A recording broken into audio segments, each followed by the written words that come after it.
ప్రభునామనకు ఘనత కలుగునుగాక. కీర్తనలు 34 10వ చరణం చదువుకుంటున్నాము. సింహపు పిల్లలు లేమిగలవాయి ఆకలిగొనును, యెహోవాను ఆశ్రయించి వారికి ఏ మేలు కొదువై ఉండదు. ప్రియమైనటువంటి దేవునిలారా, దావీదు తన అనుభవపూర్వకంగా రాసినటువంటి కీర్తన మనం ఇక్కడ గమనిస్తున్నాం. ఎందుకంటే దేవుని బిడ్డలకు ఎన్నో మార్లు ఆపద వచ్చినా దేవుడు వారిని పస్తుండి ఉంచేవాడు కాదు, చిక్కుబడినిచ్చేవాడు కాదు అని దావీదు తన జీవితంలో ఎరిగి ఉన్నాడు.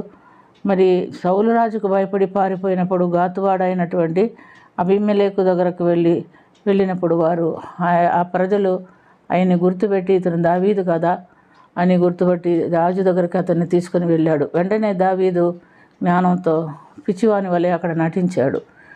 ముఖం గడ్డం మీద ఉమ్మి కారుస్తూ వెర్రి చూపులు చూస్తూ పిచ్చి గీతలు గీస్తున్నప్పుడు రాజు చెప్తున్నాడు, మీరు చూడలేదా ఇతను పిచ్చివాడు, ఇతన్ని ఎందుకు రాజభవనంలోనికి తీసుకొచ్చి ఇతను వెంటనే విడిచిపెట్టమన్నప్పుడు అక్కడి నుంచి అతను తప్పించుకొని పారిపోవటానికి దేవుడు సహాయం చేశాడు. అప్పుడు రాసినటువంటి కీర్తన ఇది అని మనం గమనించుకోవాలి.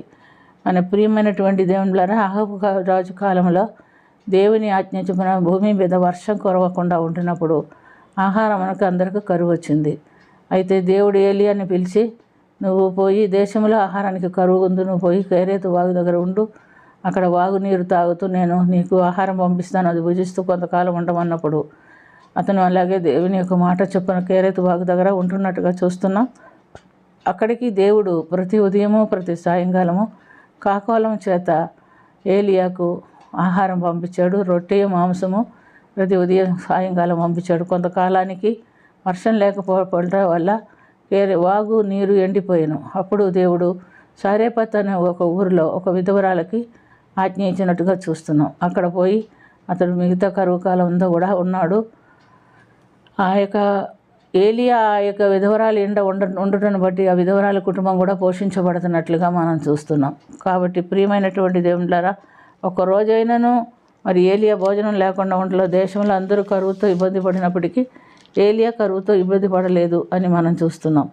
కాబట్టి ప్రియమైనటువంటి దేవునిలారా, దేవుని బిడ్డలకి సింహపు పిల్లలకు ఆకలి ఉన్న దేవుని బిడ్డలకు ఎలాంటి కురువ ఉండదు అని దేవుడు ఇక్కడ చెప్తున్నాడు. యెహెజ్కేలు గ్రంథం 44వ అధ్యాయము 28వ వాక్యములో లేవీని గురించి దేవుడు మాట్లాడుతున్నాడు. వారికి స్వాస్థ్యము నేనే అని చెప్తున్నాడు. ఏమంటే ఇశ్రాయేలీల్లో లేవీలకి స్వాస్థ్యం ఇవ్వలేదు, వారికి ఏమాత్రమో స్వాస్థ్యం ఇవ్వలేదు. వారికి స్వాస్థ్యం నేనే అని చెప్తున్నాడు. నేనే వారిని పోషిస్తాను అని చెప్తున్నట్టుగా మనం చూస్తున్నాం. నైవేద్యము పాప పరిహారార్థ బలి మాంసము అపరాధ పరిహారార్థ బలి మాంసము వారికి ఆహారమగును. ఇశ్రాయేలీల చేత దేవునికి ప్రతిష్ఠితమగు ప్రతి వస్తువు వారివి. మీ ప్రతిష్ఠిత అర్పణలన్నిటినీ తొలిచూలు వాటన్నిటినీ మొదటి వేయు ప్రథమ ఫలములన్నిటినీ మొదట నాకు నా యాజకులు తగును. మీ కుటుంబంలో ఆశీర్వాదం కలిగినట్లు ముద్దలో మొదటి ముద్దయు పిండిలో మొదటి పిండియు యాజకుని తగలేను. ఇవే లేవీలకు ఇచ్చినటువంటి నిబంధన. యాజకులను గురించి దేవుడు సెలవిచ్చిన మాట ఇది.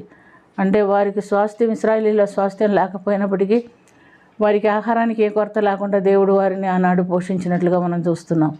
కాబట్టి ప్రియమైనటువంటి దేవుని ద్వారా మనము దేవుని కట్టడలు అనుసరించి జీవించిన ఎడల, వాక్యానుసారమైన జీవితం జీవించిన ఎడల దేవుడు మనకు కూడా ఇలాంటి కరువు కాటకాలు లేకుండా కాపాడి సంరక్షించి ఆయన రాజ్యమునకు మనల్ని వారసులు అవుతారని ఈ వాక్యం ద్వారా మనం తెలుసుకుందాము.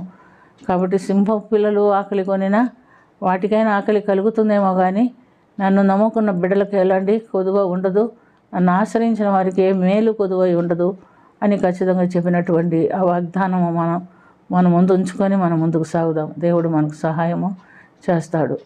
ప్రార్థన చేసుకుందాం. ప్రేమ కలిగిన తండ్రి, కృప కలిగిన ప్రభా యేసురక్షగా, నిన్ను నమ్ముకున్న బిడ్డలకు ఏ మేలు కొదువై ఉండదు అని మీరు వాగ్దానం చేసినందుకు స్తుతి స్తోత్రం.